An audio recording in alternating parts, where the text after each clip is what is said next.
So the origin of the question has to shift from me to Jesus. It's no longer evaluated by, as we oftentimes will say, well, it doesn't hurt anybody. Jesus is like, wrong question.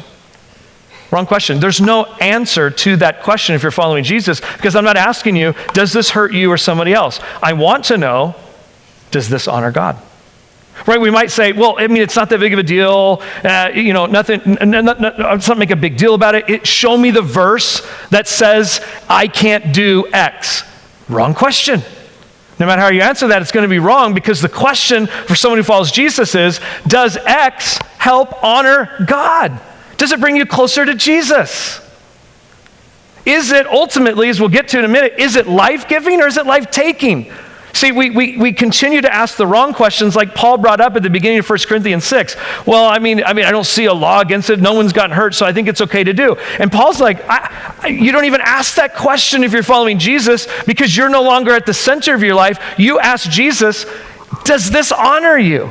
And if it does, then you begin to walk those things out. But you don't start with the wrong question, because no matter how you answer it, it's not going to help, right?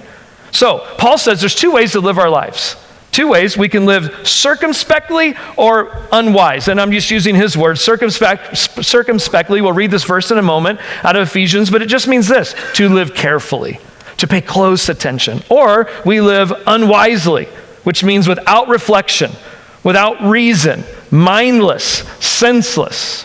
And it's funny today because there's a sophistication that a lot of people in our world love to live by, saying, I know all this, and I don't know, this is what I've learned, this is what the science is, this is all these kind of things.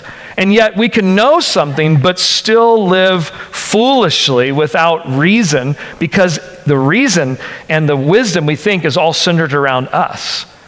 And the Bible says that's still foolish, because ultimately what you're supposed to be looking for is this what God wants?